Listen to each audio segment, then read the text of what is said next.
All you people in the house, get up and scream and shout. Say hey, hey, hey. Hey, hey, hey. Hey, hey, hey. Hey, hey, hey. Hey, hey, hey. Hey, hey, hey. Hey, hey, hey.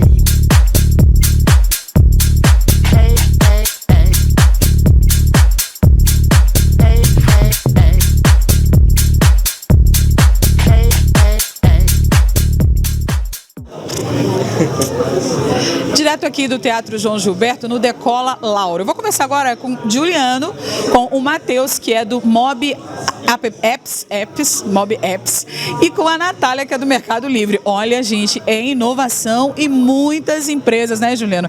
Debaixo aí do guarda-chuva do Vale do Ipitanga. Exatamente. Na verdade, a gente, como ecossistema, a gente tem a missão de tentar entrar nos espaços para poder estimular as pessoas a se comunicarem mais e a gente conseguir desenvolver os negócios entre quem precisa e quem pode atender com uma solução ou com outra, estimulando a academia a se aproximar das empresas e as empresas do poder público e todos juntos poderem criar soluções para que isso possa redundar em benefícios para todos e principalmente para a sociedade, né? Maravilha, isso realmente funciona, né? Porque essa fusão, essa interação, essa conexão, que é uma palavra que a gente gosta muito, ela é bem resolutiva no dia a dia, né, Matheus?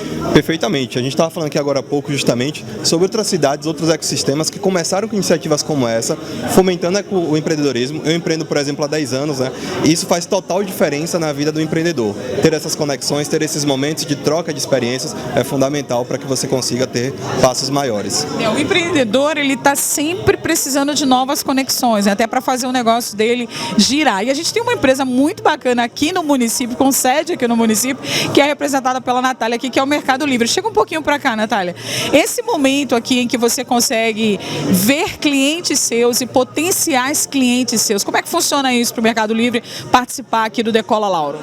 Na verdade, é um prazer para nós estarmos aqui, porque a gente consegue sentir do cliente o que é que eles precisam e também trazer inovação para Lauro, porque o nosso propósito no Nordeste é, de fato, democratizar o comércio eletrônico que está em Lauro, e participar desses fóruns é o nosso intuito para desenvolver o comércio total, todas as empresas, e juntos a gente co-criar um ecossistema de responsabilidade, de vendas e de negócios. Olha, a gente sabe que cada empresa tem seu time, tem seu tamanho, né? E às vezes a gente fica pensando assim, poxa, Mercado Livre, e aí eu tô aqui só empreendendo, mas é esse só empreendedor que faz com que o Mercado Livre possa ser o Mercado Livre. Então, todo mundo que é pequeno hoje tem a perspectiva de crescimento, né, Juliano? E em reunião, no coletivo, junto com o Vale do Ipitanga, isso se torna mais possível, né? Sim, uma das principais missões da gente é justamente poder trazer essas pessoas que têm boas ideias, novas ideias, que quer trazer algo que venha agregar alguma coisa na nossa sociedade, seja através de uma mudança no processo, ou um sistema, ou uma solução nova, inovadora, para que isso possa realmente fomentar o desenvolvimento da nossa sociedade aqui como um todo. Então, se você é pequeno, se você é médio, se você é grande, não importa. Se você tem só uma ideia, você pode ser acelerado, você pode ser incubado. Se você já tem um produto que já tem um certo nível, já está faturando, você pode sim receber investimento e aumentar ainda mais. E quem sabe, Lauro de Freitas pode não só chamar atenção no país, se destacar através das suas iniciativas, suas propostas, como pode se destacar até fora do Brasil. Então, daqui pode nascer um unicórnio, nada impede que alguém de uma comunidade tenha uma grande ideia, a gente vai apoiar, a gente está aqui para isso, para que essa ideia possa se tornar uma grande solução, um grande case de sucesso no futuro. Olha, o que eu fico mais encantada quando eu entrevisto pessoas da área de inovação é que eles estão sempre vendo a perspectiva de realizar aquilo que outras pessoas consideram impossível. Então, se você também tem esse sangue aí na veia, você quer realizar algo, vem para cá, vem para o Vale do Ipitanga, nossas redes estão aqui na tela. Eu vou começar com uma rodada, eu quero fazer aqui tipo um talk show aqui com vocês, uma rodada de perguntas muito tranquilas, né? Entendendo que a gente aqui na comunidade, uma das grandes coisas que a gente tem aqui, quando a gente entrou nessa comunidade, a gente acabou entrando muito no universo, é como se fosse um grande portal que se abrisse para a gente. E eu que já vim do empreendedorismo, empresa de tecnologia, desenvolvimento de ações nessa área de startups, prestando muito serviço para startups. Quando a gente entrou aqui, uma das coisas bacanas é que a gente começou também a rodar, aí, entrar no Nordeste, desbravar o Brasil, fazer cursos e tudo mais. E o que a gente vê muito lá fora é que tem muitas comunidades de startups. E a gente tem um diferencial que a gente tem aqui dentro da nossa comunidade pessoas que são representantes das hélices, né? Do público municipal, estadual, e a gente sempre teve o apoio da Rafaela, Dom Jorge e toda uma equipe de Salvador também para a gente crescer, mas sempre com essa visão da gente se tornar independente. E é muito importante a gente trazer gente de fora como o Marcelo, justamente para a gente ouvir deles, porque eles já passaram do estágio que a gente está hoje. E essa é a primeira pergunta que eu queria ter para ti, Marcelo. Quais são os desafios que a Rapadura Valley teve no seu início frente a essa relação com o governo? Assim, você já tinha esse conceito, essa visão dessa necessidade de dialogar com o governo, e como foi isso?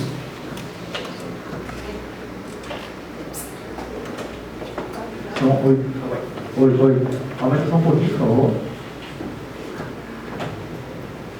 Oi. Acho que dá para ouvir, né? Dá para ouvir, tá ótimo. Perfeito. Gente, mais uma vez agradeço aí o convite de todos vocês, né? Eu estava falando com o pessoal ali fora, ali no intervalo, né? Fazendo network.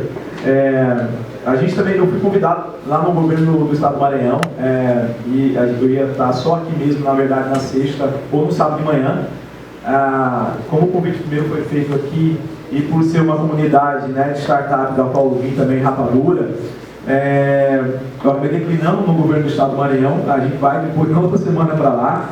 E a ideia é que eu vim para cá porque tem muito fit do que a gente faz no Rapadura Valley, com o que eles estão fazendo aqui, né? E eu já fiz várias vezes, né, para eles aqui, apenas para eles, que esse projeto está sendo fomentado através dessa cultura de inovação de uma comunidade.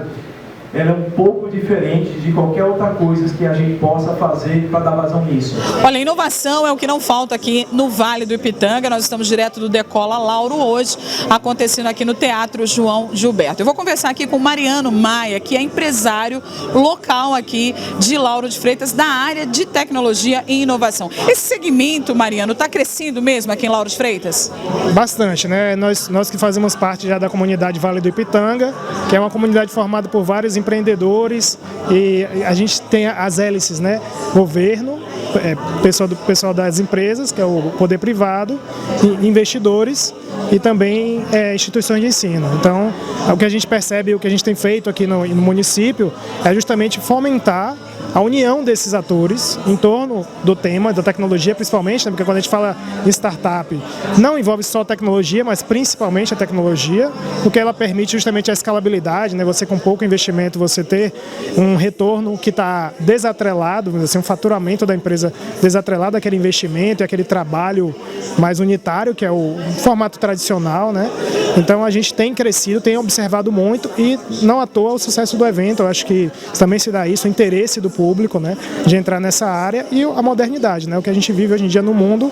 Lauro de Freitas não está de fora, tanto que a gente traz inclusive gente de fora, como o Marcelo e outras pessoas, para trazer essas comunidades, né, de startups que estão mais desenvolvidas, porque também tem mais tempo que de outros lugares do país, e a gente tem trazido essa experiência deles para cá, para a gente debater justamente no evento e trazer esse conhecimento para a gente. Muito bom saber que o segmento está crescendo e gerando cada vez mais emprego aí para os estudantes, para os profissionais da área de TI. E eu já vou lançar uma ideia aqui já para a gente fazer um campeonato de inovação aí com a TV Sempre, com a Rede Sempre, com o Vale do Ipitanga. Já pensou, a gente cheio de jovens aqui trazendo soluções para problemas que a cidade enfrenta no dia a dia? É uma boa ideia? É uma boa ideia, excelente ideia. É uma coisa que inclusive a gente já teve e só falta mesmo colocar em prática agora. Porque a gente está indo passo a passo, né? Primeiro foi o Startup Weekend, foi um evento que a gente fez no início do ano, justamente para criar essa veia empreendedora. Muitos jovens estiveram presentes, muitos estudantes.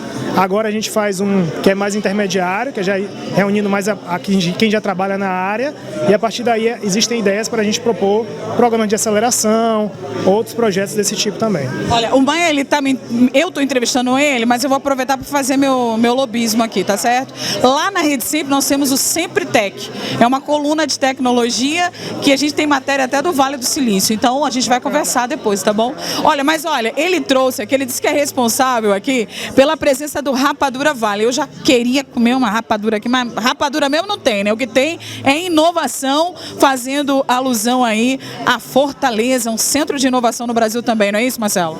Isso, gente, muito prazer em estar aqui, convite aí do Sebrae, Mariano, todo o pessoal aqui do Vale do Ipitanga. Eu faço parte da comunidade Rapadura Valley, que é lá de Fortaleza, no Ceará.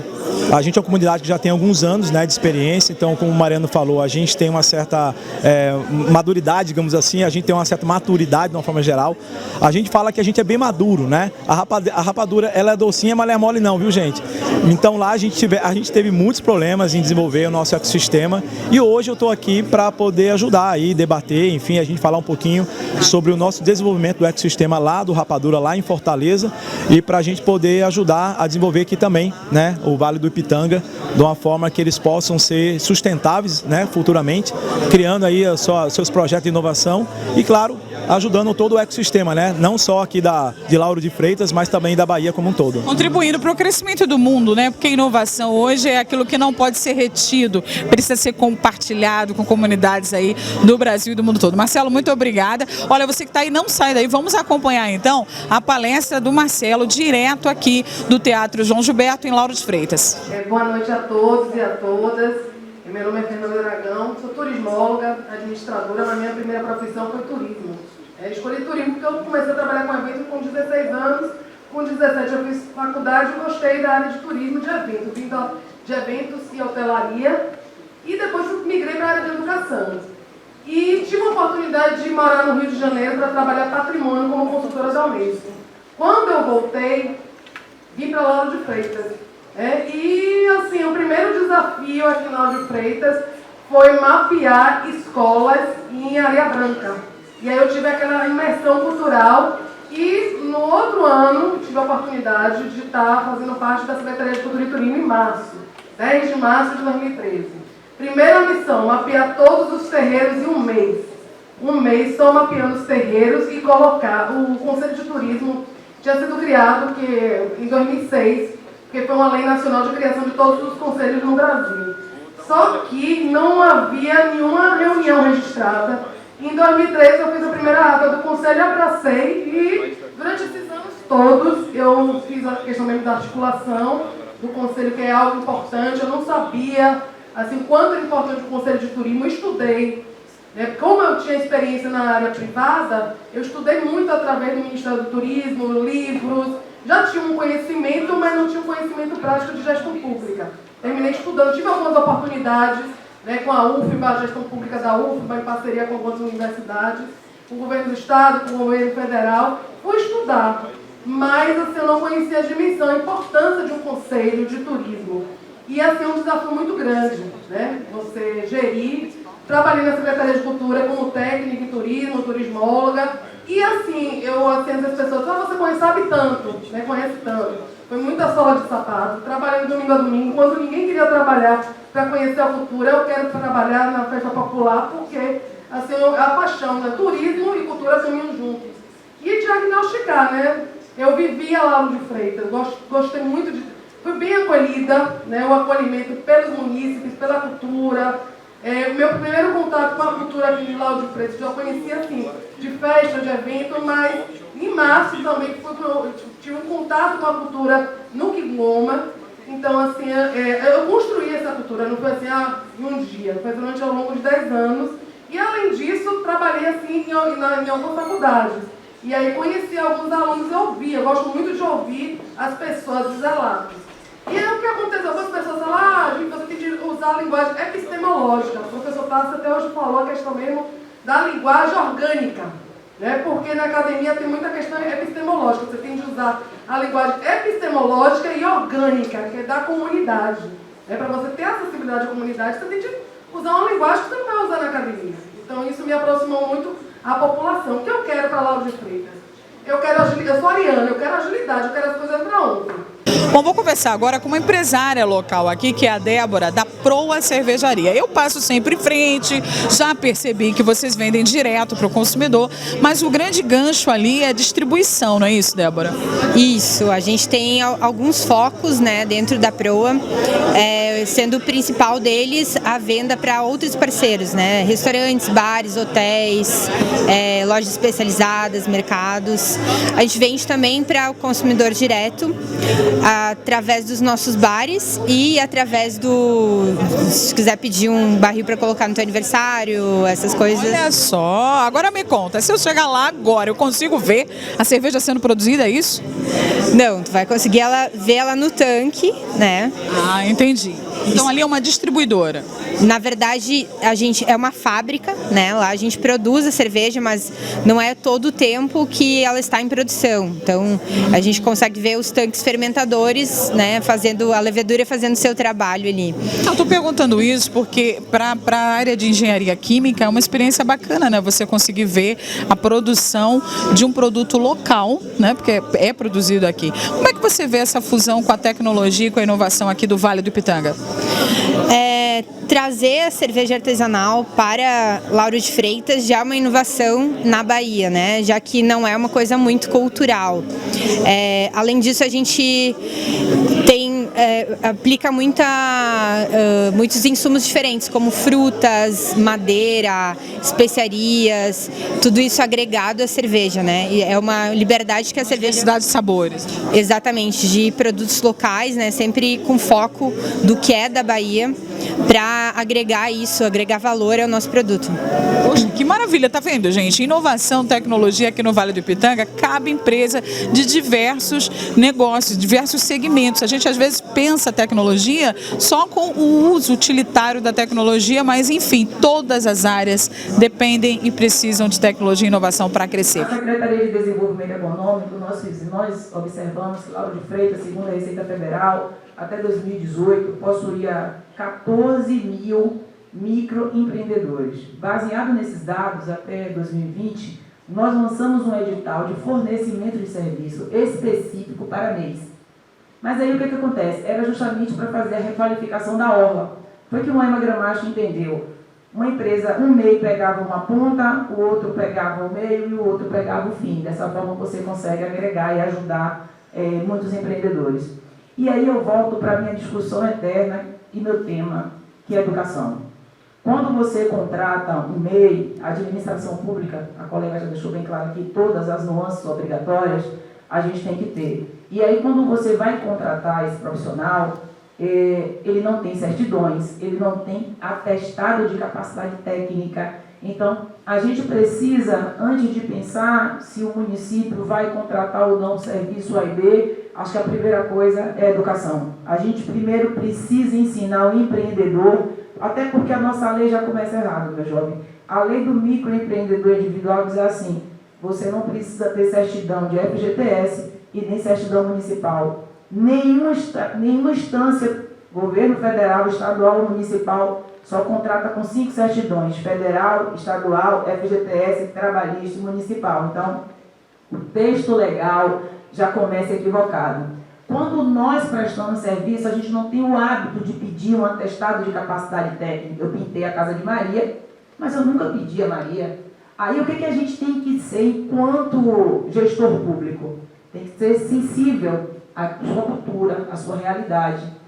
Eu não tenho, mas Dona Maria, seu João, tem prova social de que o cara fez. Mas é como ela disse, lá quando chegar no Tribunal de Contas, o cara que vai estar lá, ele é ignorante, apesar de ele ter um monte de título na cabeça, ele é ignorante, ele não compreende o que é uma prova social. Aí sabe o que ele vai dizer? Ah, você contratou ele porque ele é seu amigo. Para nós do Sebrae é super importante ter essa iniciativa aqui na nossa cidade, que é uma oportunidade de reunirmos as principais hélices, os principais atores locais e discutir ações e propostas para a melhoria da nossa cidade, né? Pensando aí na ambiência de inovação, de empreendedorismo, pensar em políticas públicas favoráveis para que as empresas empreendam e se mantenham na cidade, que tenham acesso à inovação, à tecnologia, à educação, que prepare profissionais para que o mercado absorva, né? A gente tem visto depoimentos aqui de empresários mostrando as suas necessidades, as instituições de ensino mostrando o que é que eles podem ofertar para essas empresas, e o SEBRAE, como instituição que está presente na cidade para trazer conhecimento, capacitação, consultorias especializadas aos pequenos negócios, tem total apoio, né? Tem total conexão a essa proposta desse evento, e maravilhosa essa iniciativa do Vale do Ipitanga, a turma está de parabéns. E no finalzinho do ano passado a gente aprovou um edital bem interessante, que é de educação empreendedora. Qual é o nosso objetivo? A gente viu que era necessário a gente apoiar esse tipo de ideia, né? E era uma coisa que a gente não tinha feito, a gente foi fazer benchmark com garagem do BNDES, com várias outras ações, e a gente meio que fez um negócio próprio, né? A gente, em vez de a gente contratar alguém para rodar um programa para a gente abriu um edital, né? Inicialmente a gente colocou 5 milhões nesse edital, com o objetivo de contratar programas de aceleração, ou seja, você tinha a sua aceleradora, você queria montar, e aí ficou bem aberto, né? Tanto é que as propostas também foram bem distintas, né? A gente teve proposta de 5 milhões, proposta de 100 mil, e assim, a gente não definiu o teto, a gente tinha um valor pela ordem de classificação, a gente contratar o máximo possível. E a ideia era justamente essa, você tem seu programa com suas peculiaridades, com seus objetivos, e a gente ia colocar esse dinheiro do edital para poder bancar essa iniciativa. A gente teve a felicidade de, na Bahia, contemplar 3 projetos. Então, a gente tem a Guerin, que vai rodar o programa com a gente tem o Hub Salvador, que vai rodar o programa deles, e a gente tem o Hub Conquista, que através de uma outra empresa parceira deles vai rodar também.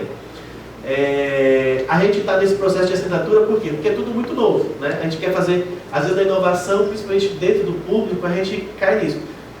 A gente chegou na área que é a dona do recurso, né, do edital, ele, não, mas eu nunca fiz isso, e agora como é que eu faço? E aí é um monte de questionamento, não, mas como é que eu cobro isso? Como é que eu cobro meta? Você tem, inicialmente eram 5 milhões, a gente conseguiu subir para 7 e aprovamos 5 programas. Dos 5 programas, 3 são da Bahia. Só que é uma coisa que ninguém nunca fez dentro do banco, né? Ninguém sabe como é que vai comprovar, como é que a gente vai fazer essa prestação de conta. E aí as reuniões são bem calorosas, porque a gente tem as áreas mais controláveis, mais controladoras do banco, que querem colocar coisas que a gente fala assim, não, mas se você colocar isso, a Guerin faz isso, viu? A Guerin faz isso. Não vai ter como ele provar ou comprovar, e depois eu vou gerar uma demanda negativa que depois eu vou ter que cobrar ele judicialmente, algo que não depende dele. Só para vocês terem um exemplo, por exemplo, você vai rodar um programa de aceleração, dentro de um dos objetivos é que você conecte esses empreendedores, essas startups ao mercado, né? Então você vai ter que bolar alguma forma, ele é livre para você fazer do jeito que você quiser, só que você tem que conectar esse cara com o mercado consumidor dele. Só que eu posso exigir como meta que feche negócio entre eles? E na minha visão, não. Por quê? Isso às vezes não acontece dentro do programa. Isso pode demorar 1, 2 anos até para o cara conseguir fechar um negócio daquela semente que foi plantada. Só que tinham pessoas que não, porque o objetivo do programa é fomentar o empreendedorismo e só fomenta se eu fechar um negócio aqui. Você queria colocar isso como meta, só que não é meta. A meta é você gerar oportunidade. Se a oportunidade vai ser bem sucedida ou não, não depende dele, não depende do Alzir, não depende da Guerin. Vai depender do match, né, que vai dar entre os dois. Então, para nós do Parque Tecnológico, é muito importante estar junto desse evento promovido pelo Vale do Ipitanga, né, que é tão importante para fortalecer o ecossistema de inovação local. E lá pelo parque a gente quer atuar muito fortemente na interiorização do equipamento, para que o equipamento possa apoiar os ecossistemas do interior com serviços, com apoio de mentorias, com a nossa atuação para o desenvolvimento desse ecossistema, para o surgimento de novos negócios e também para que esses negócios utilizem essa estrutura sempre que necessário, né, para se fortalecer quando tiverem que vir para a capital. E o parque quer ser esse instrumento conector com o mercado, com investidores, né, com mentores, com academia, com outros atores. Então, é super importante o que o Vale do Ipitanga está fazendo e se conecta com o que a gente também quer enquanto equipamento, né, de fortalecer esses ecossistemas do interior. E aí eu estou aqui no evento também com outro chapéu, que é como embaixadora pela Bahia, né, do CASE, que é a conferência anual de startups e empreendedorismo, que é organizado pela Associação Brasileira de Startups. Então, esse evento, né, ele é o maior da América Latina e nesse evento o intuito é falar sobre inovação, sobre tendências de mercado, gerar conexões, né? Então, nesse evento a gente tem startups, investidores, outros atores do ecossistema do Brasil, né? A gente tem grandes corporações, então o intuito é gerar essas conexões, gerar conhecimento, a gente tem trilhas de mentorias, a gente tem um aumento para happy hour, então eu estou aqui estimulando para que as pessoas do Vale do Ipitanga vão até a CASE, né? E que também, né, a gente possa fortalecer essa comunidade para que, quem sabe, no ano que vem, ela seja uma comunidade de revelação dentro do CASE, porque existe uma premiação lá, que é o Startup Awards, né, que premia mentores do ano, premia comunidade do ano, startups do ano e comunidade de revelação. Então, eu imagino e entendo que pela forma como está se estruturando o Vale do Ipitanga, tem total condição aí do ano que vem tá fazendo frente aí a outras comunidades e até, quem sabe, recebendo esse prêmio. E eu, como embaixadora ABS, quero ajudar nesse processo do Vale do Ipitanga aí chegar e ser visto nacionalmente também. É bem interessante essa fala de Evandro, porque o edital ele permitia justamente que se usasse a criatividade para propor justamente o plano de metas e dentro do projeto. Em relação à encomenda tecnológica, eu estou vendo assim que eu acho que é muita preocupação, porque é algo que já vem sendo tratado desde 2004, gente. A encomenda tecnológica já existia na Lei de Inovação de 2004, apenas agora, no marco legal de 2016, regulamentado em 2018, ele foi melhor trabalhado, está mais claro a forma de aplicação. O grande problema são os órgãos de controle, que até hoje ainda estão totalmente, assim diria, aversos a esse tipo de trabalho. Porque aí você não tem mais uma 866, você não tem mais uma 9433 para você lá clicar, pegar os olhos e dizer, ó, você não fez isso porque você alterou a vírgula aqui e não podia. Então essa é a questão hoje. Então a encomenda tecnológica vai ser uma das alternativas fantásticas para o setor público. Vão ter desvios? Vão, mas aí a legislação está aí para justamente isso, tá entendendo? Então é uma alternativa que você elimina ou você pelo menos reduz um pouco essa burocracia que existe hoje, e ela existe no sentido onde as pessoas falam de burocracia, eu vejo muitas vezes o regramento, porque ele tem que existir, senão a casa de mãe Joana, não pode ser assim. Mas a encomenda tecnológica é um instrumento fantástico e hoje se alguém diz assim, porque eu ainda não conheço, poxa, desde 2004 isso está sendo gerado. Por que não era utilizado antes? Porque justamente não havia um regulamento claro. Agora, com o marco legal, com o marco estadual, que está no processo de regulamentação, isso está claro e vai poder ser usado nas esferas municipal, estadual e federal. Eu acho que no teu caso aí vem uma questão de pioneirismo, né? Não é fácil ser o primeiro, não é fácil quebrar, assim, vencer a bandeira ou tentar justificar alguma coisa que é novidade para quem sempre teve um processo de trabalho e sempre foi aquilo, né? Mas vindo essa questão de governança, de ter as regras claras e de como as coisas devem funcionar, isso deve catalisar muito, eu acredito, né? O trabalho que vocês têm aí pela frente, porque assim, é muito importante que as startups e esses empreendedores, eles tenham um suporte como esse, um apoio como esse. Aí, falando em apoio, a gente estava conversando um pouquinho sobre a parte de capacitação, entregas que podem ser dadas para que a sociedade tenha condições de participar de programas de startup, de criar seus projetos, de desenvolver, tirar do papel. Temos aqui dois atores que trabalham muito com capacitação desses atores, que é o SEBRAE e o SENAC, cada um dentro da sua possibilidade, e aí eu vou pedir para que cada uma possa falar sobre isso. E eu já vou tocar num ponto que foi sensível na nossa conversa, que é com relação à continuidade das pessoas dentro desses programas. O que se percebe? São por exemplo, hoje a cidade demanda por, sei lá, desenvolvedores. Eu preciso de gente que trabalhe oferecendo soluções, e para isso lá vai o Sebrae, lá vai o Senac, que eles desenvolvem aquela série de cursos, né? Aquele cardápio maravilhoso, né? de opções aí de conhecimento e tal. A pessoa começa a fazer o curso e chega no meio e para. E depois não consegue dar essa continuidade. Quer dizer, então a gente até mapeou essa dor, né? Quer dizer, uma das dores é como é que a gente inspira uma cidade como Lauro, uma sociedade que mora aqui, a começar um programa, a ter esse compromisso, chegar até o final e efetivamente participar dessa rede de valor, né, que se forma a partir do ponto que você tem os atores aí para interagir para o município. Vamos conversar então agora com Coriolano, que é uma das pessoas mais atuantes aqui no município.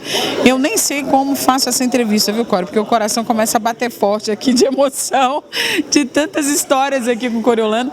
Mas eu percebi que você ficou muito impactado com essa produtividade que o Vale do Ipitanga está fomentando na cidade, na questão tecnológica e de inovação.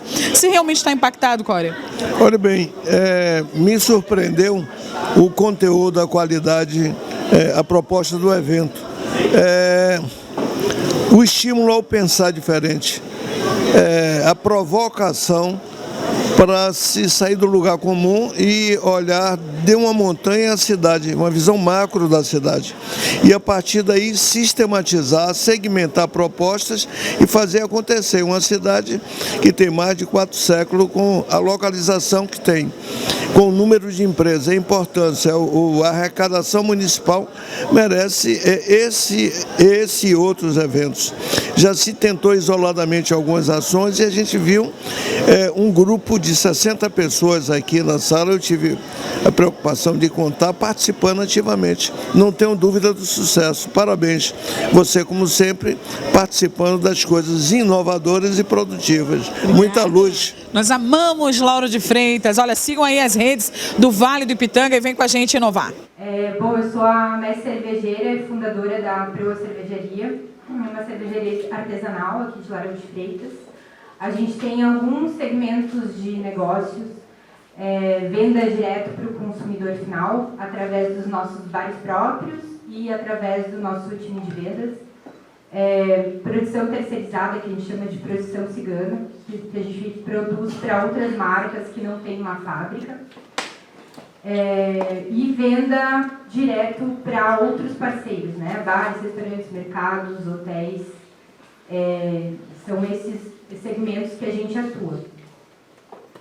Débora, aproveitando que você falou um pouquinho da sua empresa, eu acessei o site de vocês e vi uma coisa bem interessante aqui. Tinha uma frase dizendo assim: queremos explorar, inovar e navegar em novos mares. E a gente vê o segmento cerveja, é um bem, assim, bem, como é que se diz, um commodity, né? E você encontra em qualquer lugar. E a gente vê assim, num segmento que é tão disputado e ao mesmo tempo tão comum, como é que a gente pode, como é que vocês pretendem trazer essa questão aqui, é uma frase que já está no site de vocês, a inovação ou explorar novos mares, como é que você pretende fazer isso? Bom, tu disse que cerveja é uma coisa comum, mas quando que assim, é um universo muito amplo. Quando a gente fala de cerveja, normalmente a gente está falando de American Lagers, que são as cervejas mais comuns encontradas nos mercados, né, e produzidas pela indústria mainstream, que a gente chama. Porém, existem 140 tipos de cerveja, estilos de cervejas, que não são explorados. Então, essa é uma das nossas vertentes, né, explorar outros estilos de cervejas, para fazer com que as pessoas, inclusive, que falam, eu não gosto de cerveja. Tu não gosta de cerveja porque tu não sabe a cerveja que tu gosta ainda. Eu estava, inclusive, falando com a repórter. Ela me falou assim, eu sou mais do vinho. Então, a gente tem cervejas que são similares a vinho. Existem cervejas que são similares a espumante, por exemplo. Cervejas que lembram cacau, chocolate, fumaça, amargas, mais adocicadas. É um universo que pode ser explorado de diversas formas. E lá na Proa a gente faz isso, a gente explora esses outros tipos de cervejas, bem como o que a gente encontra aqui como outros insumos, como frutas, especiarias, madeira, né? A gente tem cervejas envelhecidas em barris de madeira. Então, o nosso público é exatamente aquela pessoa que já evoluiu um pouco no paladar, que está procurando alguma coisa mais sofisticada. A gente tenta trabalhar muito o público de vinhos, que é impressionante, assim, como um lugar como a Bahia, né, que é muito quente. Para mim, não, assim, eu sou do sul do Brasil, então no sul, vinho a gente associa com inverno, né, a gente associa com um clima diferente. Quando eu cheguei aqui, o primeiro jantar que eu fui, me ofereceram vinho, meu Deus, como assim? Para tudo, mas eu vi que aqui, quando as pessoas querem comemorar, né, elas pedem um vinho. E a gente quer mudar essa visão dela, que elas podem ser muito sofisticadas, elas podem trazer uma coisa muito trabalhada para o paladar delas, buscando através da cerveja também. Lauro de Freitas, assim, eu acho que é de senso comum que as pessoas conhecem muito a cidade pela sua culinária, pelas praias, etc. Mas de um tempo para cá a gente tem notado que algumas coisas estão mudando. Por exemplo, existem várias cervejarias artesanais por aqui. Então já virou meio que, já tem até um roteiro, não é isso, Fernando? Parece que tem um roteiro de cervejarias aqui, turístico.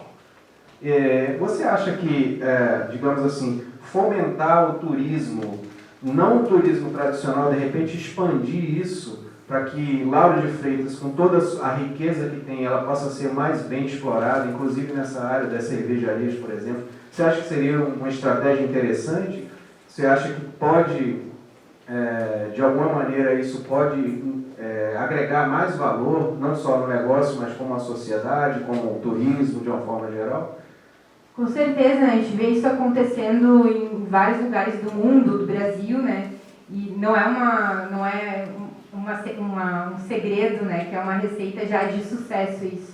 Ainda mais Lauro de Freitas, que tem toda essa outra parte a ser explorada, né? As praias daqui são maravilhosas, né?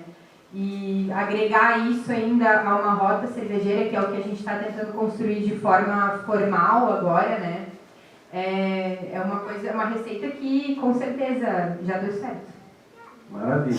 Bom, vamos conversar agora com Maria Medeiros, que é coordenadora de inovação da FEComércio. Olha, é uma honra receber a FEComércio aqui em Lauro de Freitas, no Decola Lauro. Maria, a gente está conseguindo te impactar? Você está gostando do que você está vendo? Olha, eu estou felicíssima por 2 motivos, né? Não haveria outro presente de aniversário do que participar desse evento. Porque esse evento, o Decola Lauro, hoje eu estou... Quer dizer que você está decolando hoje aqui? Também vou decolar para fazer uma nova volta, né, ao redor do sol. Mas realmente estou muito feliz porque isso é o desdobramento, né, de um projeto que começou no ano passado, foram 9 meses de trabalho, Sebrae, FEComércio, com apoio técnico da Fundação CERT, e a gente entregou o plano de intervenção do ecossistema de inovação de Lauro de Freitas, Feira de Santana e Vitória da Conquista. Então é um filho, Laura, né? É um filho, né? Isso é um desdobramento lindo, todo mundo articulado, porque é como o senhor Coriolando, né, comentou ali na intervenção dele, é bonito de ver quando as instituições conversam. E o trabalho da FEComércio é justamente isso, ser um grande conector, atuar em rede para transformar o ambiente de negócios do nosso estado, né? Principalmente, né, que é a casa que é o setor de comércio de bens, serviços e turismo. Obrigada. Nossa, a gente fica assim apaixonado ouvindo a Maria falar e vendo que isso é resultado de um trabalho sonhado a várias mãos. All you people in the house, get up and scream and shout. Say hey, hey, hey.